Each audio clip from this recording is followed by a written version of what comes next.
Ayah saya almarhum adalah pensiunan Angkatan Udara. Dan pensiunan Angkatan Udara pangkatnya pun gak tinggi, hanya kapten. Jadi bisa dibayangkan, saya lahir di Mospati, di Madiun, asli Malang. Rumah kami yang termewah itu adalah gorden. Karena kami tidak punya perabotan, jadi gordennya dimahalin supaya dilihat orang bagus. Di dalamnya kursi pun gak punya gitu ya.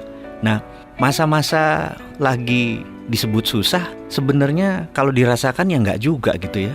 Karena hampir tiap hari ketawa juga tuh gitu ya. Makan apa adanya juga kita seru-seru aja. Jadi sebenarnya kata susah tuh sebenarnya nggak ada gitu ya. Dan jalan seperti biasa. Tapi ada moral lesson atau pelajaran yang saya dapat dari almarhum ayah saya adalah terpaksa nyambi kan. Jadi selesai kerja jam 2 itu nyambi, pakai truk tentara itu ke Cepu nganter tembakau.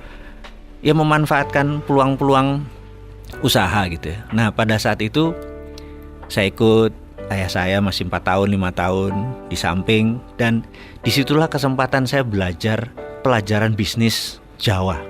Yang itu saya pakai untuk disertasi saya waktu sekolah dulu. Akhirnya saya menggunakan metode ini. Jadi ada ternyata untuk makmur itu katanya nanti Indonesia gemah rimpah rojinawi joroyo royo itu ada kata toto tentrem kertora harjo gitu ya. Jadi untuk kertora harjo itu kita harus tentrem gitu.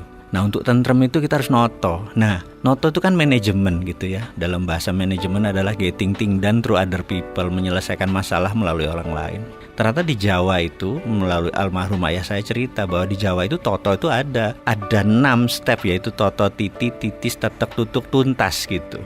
Nah, pelajaran itulah yang selalu saya teringat sampai saat ini di kepala 5 usia saya ini.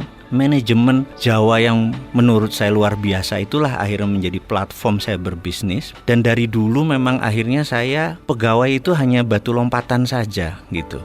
Nah, singkat cerita, sebagai orang kampung, cita-cita saya adalah sekolah ke Amerika. Dan ini mission impossible.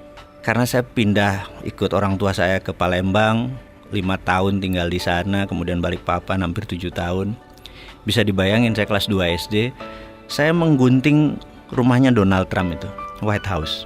Dan selalu saya bilang sama diri saya mau sekolah di sini. Suatu hari kalau zaman dulu kan kita main kelereng tuh, ngambil kelereng dari kantong, kelerengnya jatuh, gambar itu juga jatuh. Teman-teman lihat di Palembang, ngomong begini, apa nih? Aku bilang, aku nak sekolah di sana. Mak mano? Wong dusun gitu. Nggak mungkin. Saya bilang, enggak.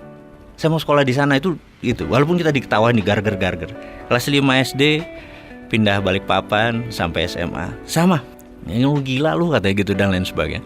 Kelas 2 pindah Jakarta. Setiap hari dari Blok M ke Halim itu selalu lewat Tekdikbud. Suatu hari ada pajangan besar sekolah ke luar negeri. Dan saya berkata, kesempatan. Saya mendaftar. Pengumuman saya ingat banget karena nilai ijazah saya 6, paling tinggi 8 agama. 1, nggak mungkin lah gitu.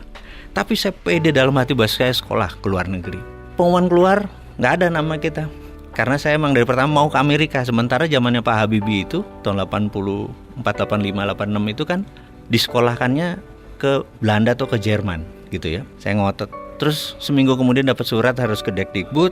Hadirlah kita ke tempat itu dan dikatakan, kamu kurang ajar, kamu ngerusak tugas saya, kamu bahasa Inggris gak bisa, matematik jelek semua, tapi mau ke Amerika, ngimpi kamu gitu. Dan dimarahi. Intinya setelah 15 menit dia marah, kamu berdua berangkat ke Amerika. Kaget gitu. Karena rupanya ada 6 tempat ke Amerika yang daftar cuma kalian berdua. Jadi bagi saya itu banyak moment of greatness bahwa kata siapa harus punya uang yang banyak, kata siapa harus punya